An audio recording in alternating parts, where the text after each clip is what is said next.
What happened next is, in its own way, just as unlikely as anything that happened on the beach. Doohan came home to Canada and, almost on a whim, found himself drawn toward acting. He enrolled in drama studies in Toronto and later won a scholarship to the prestigious Neighborhood Playhouse in New York City, studying alongside future well-known performers. He had a gift that set him apart almost immediately, an extraordinary ear for accents and dialects, an ability to shift his voice and his entire presence depending on the character. It was a skill he'd apparently been developing informally since childhood, just for fun, and now he had a way to actually use it. Throughout the late 1940s, the 1950s, and into the 1960s, Doohan became a fixture of Canadian and American radio and television work, appearing in thousands of radio broadcasts and hundreds of television productions. He worked steadily, built a reputation among casting directors and producers, and appeared in well-known shows of the era, but he remained, for the most part, a recognizable working actor rather than a household name. That changed in the mid-1960s when a relatively unproven science fiction television series needed someone to play a ship's engineer. The audition for Star Trek has become one of the more famous stories in television history. Doohan reportedly walked into the room and performed several different accents for creator Gene Roddenberry, demonstrating the sheer range he'd built over years of radio work.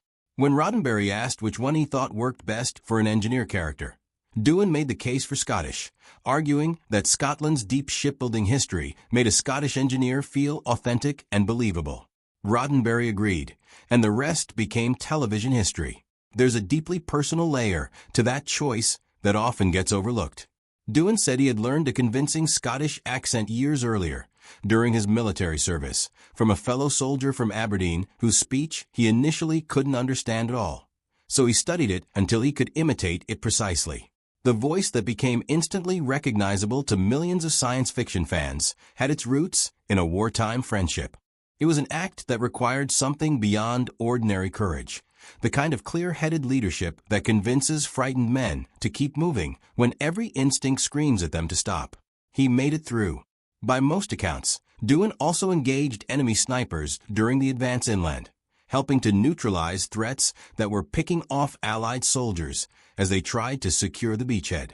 By the time afternoon rolled around, his unit had managed to establish a foothold near Courseulles-sur-Mer.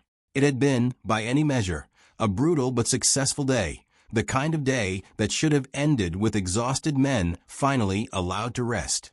Instead, night brought a different kind of danger, one that had nothing to do with the German army. Friendly fire was a grim and recurring feature of the Second World War, a tragic byproduct of soldiers operating in total darkness, surrounded by noise, confusion, and adrenaline that simply would not switch off.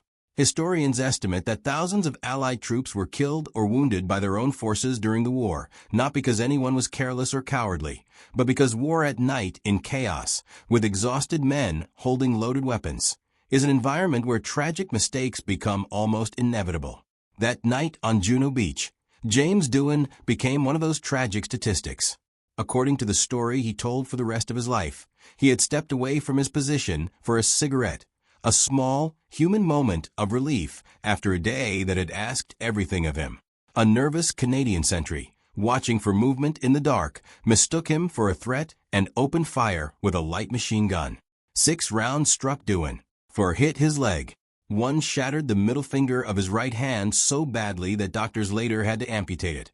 An injury Doohan would spend the rest of his acting career carefully hiding from cameras, using clever hand positioning and props, so audiences never noticed. The 6th bullet was the one that nearly ended everything. It struck him in the chest, dangerously close to the heart. As Doohan told the story many times over the following decades, what saved his life that night was a small detail that sounds almost too perfect for reality. A silver cigarette case tucked in his shirt pocket, a gift from his brother before he had shipped out. The case is said to have absorbed enough of the bullet's force to keep it from reaching his heart. It's worth noting that this detail comes primarily from Doohan's own retelling over the years rather than from a verified military record. But it's a story he told consistently throughout his life, and it became one of the defining anecdotes of his biography. Whatever the precise mechanics, What's certain is that James Doohan survived a chest wound that, under slightly different circumstances, would have killed him at 24 years old. He later reflected on how thin that margin of survival really was, joking, with a strange kind of grace, that if the enemy soldiers shooting at him that day had simply been a little more accurate, he wouldn't have lived to see 25. It's a remarkable thing to joke about a near-fatal injury inflicted by your own side. But that dry, unshaken humor was apparently very much who James Doohan was, on the battlefield and off it. Recovery took time. Healing from 4 leg wounds, an amputated finger, and a chest injury is not something the human body does quickly or easily. But Doohan pushed through it, and once he was cleared for duty again, the military didn't send him back into the infantry. They put him in the air. He became a pilot, flying small reconnaissance aircraft used for artillery spotting and observation missions, low altitude, flying over dangerous terrain that demanded both precision and nerve. By multiple accounts, he developed something of a reputation among his peers for flying with a recklessness that bordered on legendary, the kind of pilot whose stories got repeated for years afterward. He served until 1945, leaving the military with the rank of captain, a young man, barely 25, who had already lived through more danger and loss than most people experience in a lifetime. Before the bridge of the Enterprise, before Beam Me Up, before millions of fans knew his face, James Doohan was lying on a beach in France, bleeding from 6 bullet wounds, fired by his own side. This is the true story of the man who became Scotty, and the night in Normandy that almost erased him from history before Star Trek ever got the chance to find him.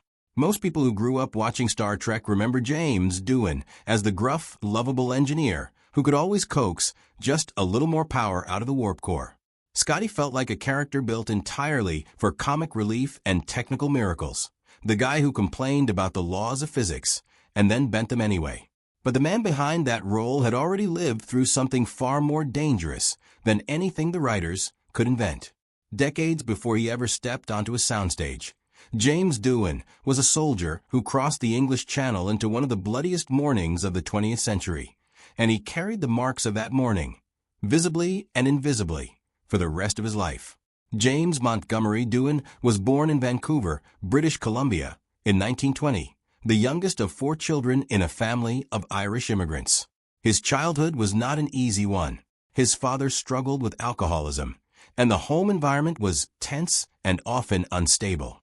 Doohan later spoke about how that instability shaped him, how it made him independent early, and how it pushed him toward structure, discipline, and a desire to prove himself outside the walls of that house. He was a good student, especially in math and science, the kind of kid who might have ended up an engineer in real life, not just on television. But history had other plans for him, the way it did for so many young men of his generation. By the late 1930s, Europe was unraveling, and young Canadians were watching the headlines with a mixture of dread and inevitability. In 1939, at 19 years old, Doohan enlisted, joining the Royal Canadian Artillery. He trained hard, rose through the ranks, and eventually became a lieutenant attached to a Canadian artillery regiment. For years, his war consisted of preparation, drills, waiting more drills, the long, uncertain buildup that so many soldiers experience before the invasion that would define a generation. Nobody training in those years knew exactly what they were training for. They only knew it would be enormous. On the morning of June 6, 1944, James Doohan found out exactly what that training had been for. He was part of the Canadian force assigned to Juno Beach, one of the 5 landing zones of Operation Overlord, the largest amphibious invasion ever attempted. While American forces stormed Omaha and Utah beaches, the Canadians faced their own brutal stretch of fortified coastline near the French town of Courseulles-sur-Mer. The sea that morning was rough, the landing already delayed a full day because of weather, and the men crammed into landing craft were soaked, freezing, and seasick long before they ever saw land. Doohan reportedly admitted in later interviews that the fear of drowning in that churning water felt just as real as the fear of enemy fire waiting on the beach. When the landing craft finally reached the shore, Doohan and his men poured out into a landscape designed entirely to kill them.